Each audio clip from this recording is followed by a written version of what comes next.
दोस्तों सबसे पहले आप इस वीडियो को लाइक कर दीजिए क्योंकि बाद में आप लाइक करना भूल जाते हैं। तो प्लीज वीडियो को टक से लाइक कर दें। सभी को खुश रखने के लिए हमें अपने प्रकृति को एक रंगमंच की स्क्रीन की तरह रखना चाहिए। यह सभी रंगों और पात्रों को स्वीकार करता है, लेकिन शो के बाद शुद्ध और सफेद बना रहता है। नमस्कार दोस्तों, आपको आपके परिवार को होली की बहुत बहुत शुभकामनाएं।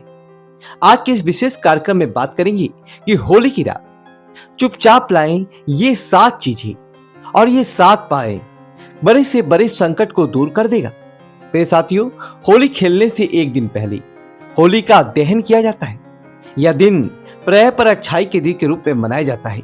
इस दिन भगवान विष्णु ने हिरण्यकश्यप के पुत्र प्रहलाद की रक्षा की थी। होली का दहन न वर्त वातावरण को शुद्ध बनाता है बल्कि नकारात्मक शक्तियों का विनाश करता है। होलिका की पूजा में गोबर के उपले, नारियल, पुष्प समेत अनाज चढ़ाया जाता है, जिससे अग्नि की शक्ति बढ़ जाती है। लेकिन शायद आप नहीं जानते कि इस राख के कई और लाभ भी हैं।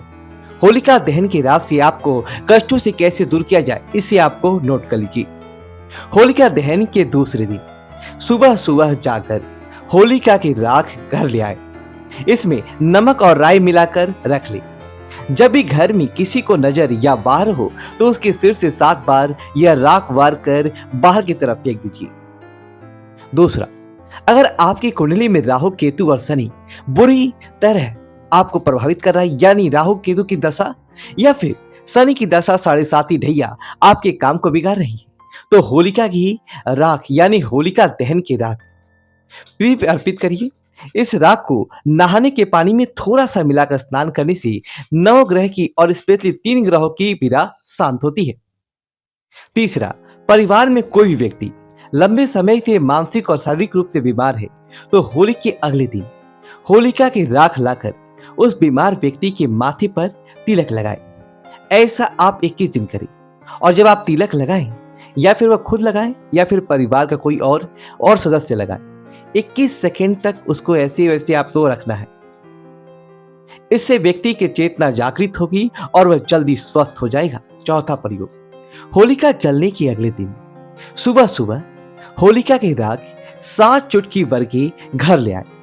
अब इस राख को तांबे की 7 छेद वाले सिक्के के साथ एक लाल कपड़े में बांधिए और तिजोरी में रख दीजिए। इससे घर में बरकत होगी। साथ ही उसी आप अपने दुकान के मुख्य द्वार पर लटकाएं तो दुकान और व्यापार की उन्नति होगी। 5वां प्रयोग, अगर वास्तु शास्त्र के अनुसार आपका घर सही नहीं बना है या दुकान और सीज फैक्ट्री नहीं बनी है तो होली जलने के बाद अगले दिन होलिका की राख को लाकर घर के आग्नेय कोण कौन सा होता है? मेरे सामने अगर नॉर्थ ईस्ट तो यहां साउथ होगा, यहां ईस्ट होगा।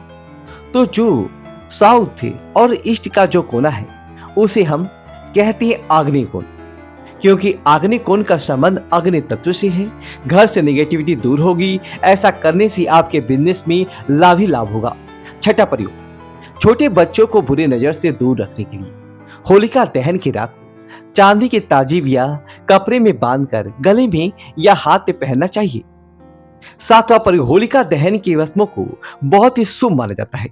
बस इस भस्म को घर लाकर हर कोने में छिड़कने से अगर किसी भी प्रकार का टोना टोटका नजर आपने देखा होगा या नहीं भी देखा होगा, लेकिन मैंने ऐसी सैकड़ों परिवार देखे हैं जो तंत्र प्रयोग और बाधा की वजह से उलझ गए हैं। क्योंकि हमारे समाज में परिवार में आसपास कुछ ऐसे लोग हैं जो अपने दुख से इतने दुखी नहीं हैं जितने आपके सुख से वह दुखी हैं। तो इसके लिए वो क्या करते हैं, इस प्रकार के जादू टोने टोटके वाले लोगों से मिलकर किसी प्रकार के आपके बुरा प्रयोग करते हैं। हम उनको तो नहीं रोक सकते, लेकिन उनके द्वारा किए गए बुरे प्रयोग को जरूर रोक सकते हैं। पर साथियों, आपको वीडियो को लाइक करें और कमेंट बॉक्स में हैप्पी होली लिखिए और हमारे चैनल सब्सक्राइब करें। धन्यवाद दोस्तों।